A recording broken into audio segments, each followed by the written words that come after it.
কি গো দুলালের মা, পেলে? না গো দিদি, দেখো না কত নিচে নেমে গেছে জল। কই দেখি দেখি দেখি। যা, এই কুয়োটাও শুকিয়ে গেল।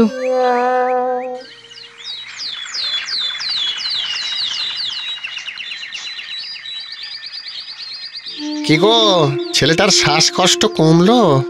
না গো, সে যেমন ছিল তেমনই আছে। কবিরাজ মশাইয়ের সঙ্গে দেখা করেছিলে? বিকেলে বটতলায় বসবে সব মিলে। গ্রামের সব ঘরেই প্রায় এক দশা, কারোর না কারোর শ্বাসের কষ্ট। কি হবে এখন? কপালে যা লেখা আছে তাই হবে।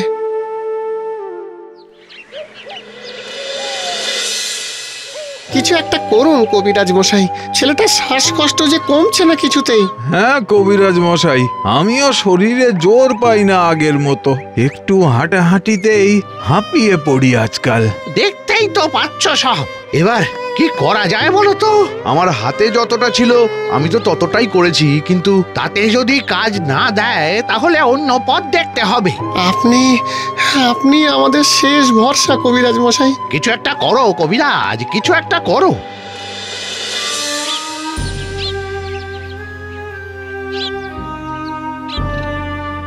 একটা সবুজ পাতা পর্যন্ত দেখতে পাচ্ছি না কোথাও। ওষুধ বানাবো কি দিয়ে?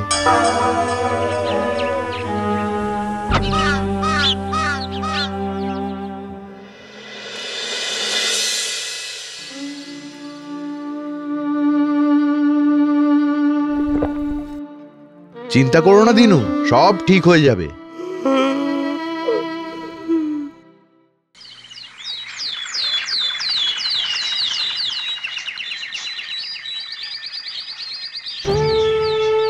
কি গো, এক ঘটি জল দিয়ে যেতে বললাম তো।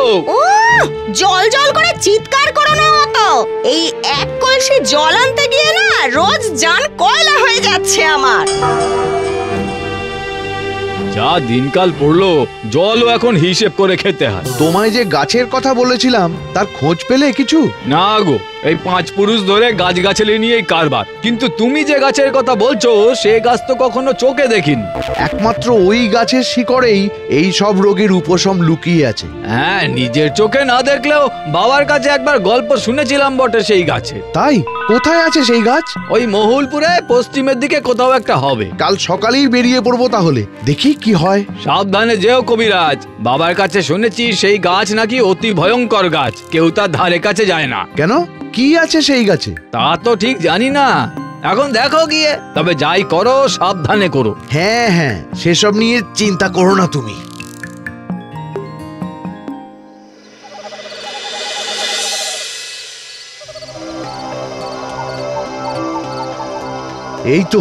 এই তো সেই গাছ। পুঁথিতে যেমনটা লেখা ছিল একদম হুবহু মিলে যাচ্ছে তার সাথে।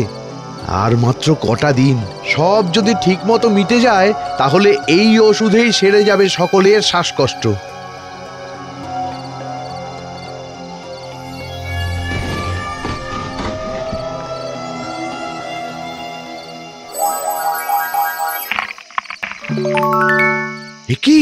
এ কি করে সম্ভব? না না না না, বাঁচাও, বাঁচাও, আমাকে বাঁচাও। কে বাঁচাবে এখানে তোকে? একটু আগেই তো চুরির কোপ মারছিলি আমার গায়ে। না না, ওষুধ তৈরির জন্য একটু শিকড়ের দরকার ছিল, আমি শুধু সেটুকুই নিতাম। আর তারপরে একটু একটু করে মারতে মারতে একদিন পুরোই মেরে দিতি। না, তাই হয়ে এসেছে এতকাল। ছেড়ে দাও, দয়া করে ছেড়ে দাও আমায়। আমি কথা দিচ্ছি তোমার যাতে কোনো ক্ষতি না হয়, তার সব দায়িত্ব আমার। না, ভুল যখন করেছিস তার শাস্তি তোকে পেতেই হবে। তোর শরীর বাতাসের সাথে মিলিয়ে যাবে, অদৃশ্য হয়ে যাবি তুই। না না না না, তুই তোর শরীর ফিরে পাবি একটাই শর্তে, তোকে তোর পাপের প্রায়শ্চিত্ত করতে হবে।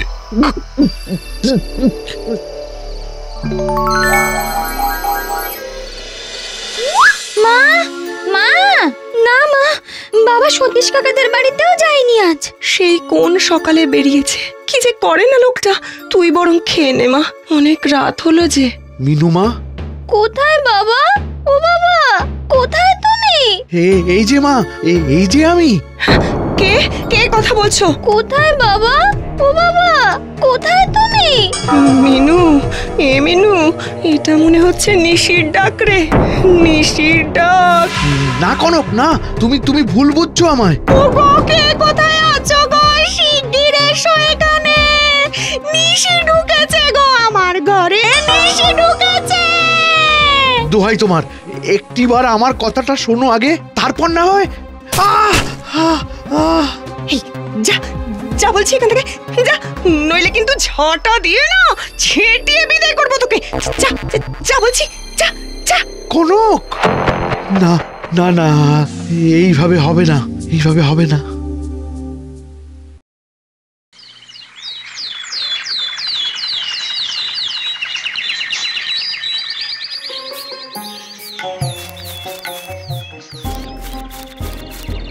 খবরদার, খবরদার, আর এক পাও এগোবি না বলছি। বঙ্কা, আমি কবিরাজ। কবিরাজ? তুমি ঠিকই বলেছিলে, ওই গাছ অতি ভয়ঙ্কর গাছ। কি বলছো কি? ওই ঔষধি গাছের শিকড় কাটতে গিয়েছিলাম আমি, আর তার অভিশাপের ফলেই আমি আজ অদৃশ্য হয়ে গেছি। আমার প্রাণ আছে, কিন্তু শরীর নেই। সর্বনাশ! তুমি একবার আমার সাথে যাবে সেখানে? কিন্তু আমাকেও যদি... না না, সেসব কিচ্ছু হবে না, কিচ্ছু না। তুমি শুধু একটিবার আমার সাথে চলো সেখানে। কিন্তু আমি গিয়ে করবোটা কি সেখানে? তুমি তৈরি হয়ে নাও, যেতে যেতে সব বলছি তোমায়।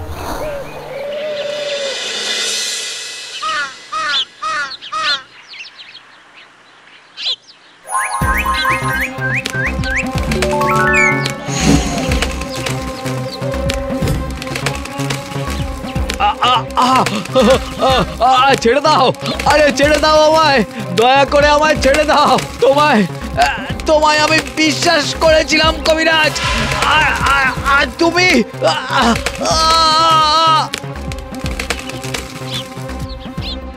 ওকে ছেড়ে দাও, ওকে ছেড়ে দাও দয়া করে।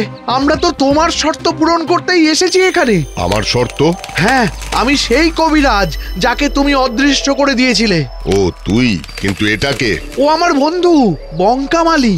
বেশ, আসছে পূর্ণিমার আগে যদি এইখান থেকে শুরু করে তোর গ্রাম পর্যন্ত 50,000 গাছ না লাগাতে পেরেছিস, তাহলে তুই তো তোর শরীর ফিরে পাবিই না, আর এই মালির কপালেও অনেক দুঃখ আছে। কিন্তু পূর্ণিমা তো আর মোটে 4 দিনই বাকি আছে, এ কি করে সম্ভব হবে? কোবরেজটাকে তো আগেই নিশিতে টেনে নিয়ে গেছে, আর এখন তার সাথে এই ব্যাটারও মাথা খারাপ করে দিয়ে গেছে পুরো। তোমাদের ভুল হচ্ছে, অনেক বড় ভুল। ব্যাটার মাথা পুরোই গেছে। আহা, থামো থামো থামো। দেখো বঙ্কা, আমরা সবাই কবিরাজের ভালো চাই, কিন্তু তুমি যা বলছো সে কি মানা যায়? গাছ কথা বলছে, কবিরাজ অদৃশ্য হয়ে গেছে, এখন 50,000 গাছ লাগাতে হবে। তুমি কদিন বিশ্রাম নাও বঙ্কা, বিশ্রাম নাও। হ্যাঁ, তাই যাও, মাথা না খেয়ে পান্তা খাও। হ্যাঁ, তাতে পেটটাও ঠান্ডা হবে আর মাথাটাও। এই চলো তো, চলো। এখানে দাঁড়িয়ে থেকে আর প্রলাপ শুনে কাজ নেই, বাড়ি চলো। হ্যাঁ, আর জটলা করো না তো, এমনি দিনকাল ভালো নেই, তার মধ্যে যত সব। এবার কি করবে কবিরাজ?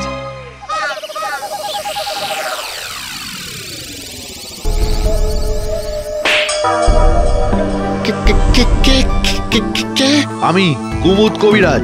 এই রে, সর্বনাশ করেছে। কে আছো গো? শুনতে পাচ্ছ গো? চুপ! ছেড়ে দিন কবিরাজ মশাই, ছেড়ে দিন, ছেড়ে দিন আমারে। ছাড়বো, তার আগে কথা দে, আসছে 3 দিন নাওয়া খাওয়া ভুলে শুধু চারা গাছ লাগাবি। চারা গাছ লাগাতে হবে তো?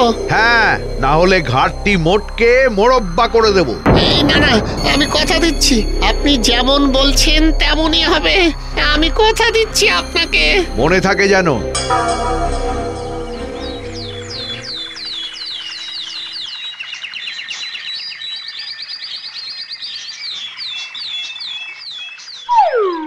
যে বা যারা আগামী 3 দিন বৃক্ষরোপণ কর্মসূচিতে অংশগ্রহণ করবে না, কিংবা কম করে 1 100খানা চারা গাছও লাগাবে না, তাদের সব কটার ঘাড় মটকে দেব আমি।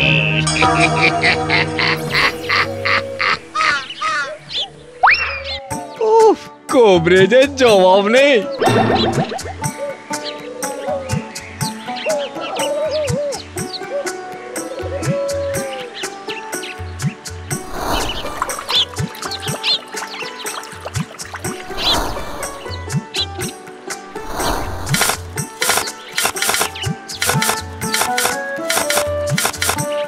যেমন কথা ছিল, পূর্ণিমার আগেই 50,000 গাছ পোতা হয়ে গেছে।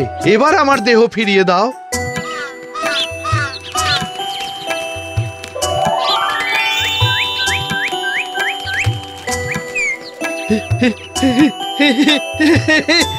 বঙ্কা, বঙ্কা, আমি আমি আগের মতো হয়ে গেছি বঙ্কা। আমি আবার আগের মতো হয়ে গেছি। এ তো হওয়ারই ছিল কবরেজ। আমার ভুলের শাস্তি আমি পেয়েছি, কিন্তু তোমার কাছে শুধু একটাই আবেদন।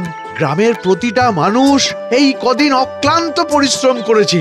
আমি যদি ওষুধ না নিয়ে যেতে পারি, কি হবে তাদের? ওরা যে বাঁচবে না তাহলে। ওষুধের দরকার হবে না। মানে? গাছ ছিল না বলেই যত সমস্যা, যত অসুখ। অপেক্ষা কর, সময়ের সাথে সাথে সব ঠিক হয়ে যাবে। প্রকৃতি সকলের মা, তার যত্ন নিতে শেখ।